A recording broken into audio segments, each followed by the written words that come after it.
with NXT Vengeance Day coming up on Saturday, there's only one thing everyone's talking about. One person everyone's talking about after the last episode of NXT.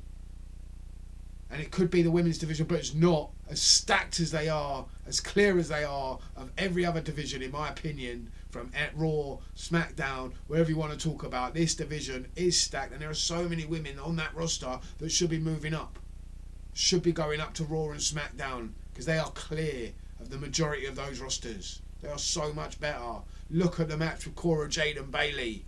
Bayley had a stinker of a match with Lyra Valkyria on Raw. And then she goes to NXT, her and Cora Jade, far better. What a match that was, great match. And Cora Jade getting the win, putting herself into the Fatal 4-Way, thanks to a little bit of distraction from Roxanne Perez. But it was a really good match and I enjoyed it. And I was talking about Oba Femi, the world champion, having to defend his title at Vengeance Day against A-Town Down Under. Triple threat, really. It looks more like it's going to be 2-on-1 for the majority, but you saw a little bit of tension between A-Town Down Under, and rightfully so. These two are very talented boys and they should go far, and I'd like to see them more on NXT. They were moved up a little bit too soon in my opinion, and I'm liking what I'm seeing on NXT from the pair of them, because they're not doing a lot on the main roster. Let's have it right. Eddie Thorne's promo was really good, and I'm looking forward to the strap match, but that's not what everyone's talking about, and how he's going to get whooped by a trick. They could be talking about the Doctor clearing Jvon Evans, who's going up against Ethan Page finally, and Ava making him sign a waiver, but they're not.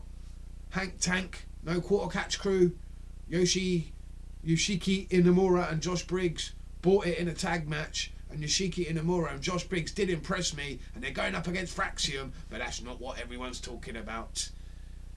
Lexis King defended the Heritage Cup, and why are they changing the Heritage Cup rules? Makes no sense, but he beat JDC in a decent match. That's not what everyone's talking about. Trick Williams had his interview, accepted the match, but that's not what everyone's talking about after this show.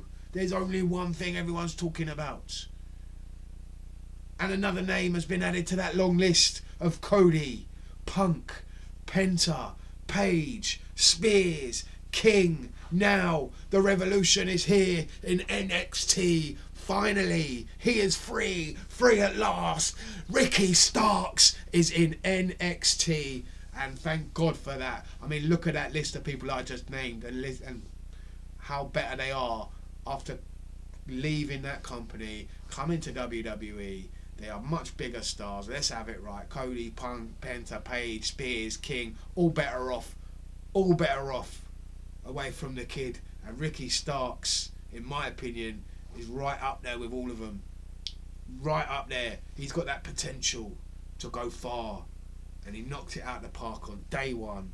Can't wait to see what happens with Ricky Starks in NXT. And we finish it off with the North American Championship match.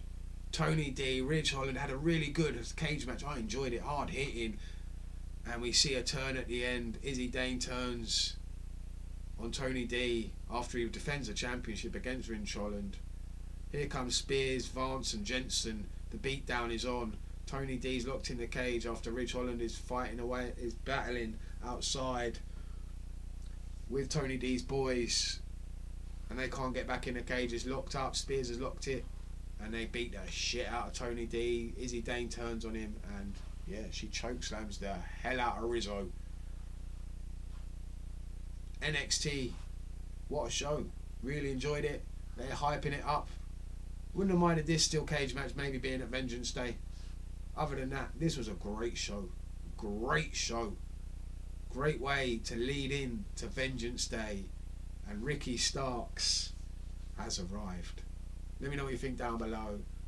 Thanks for watching. Remember to smash that subscribe button, and I'll see you next time.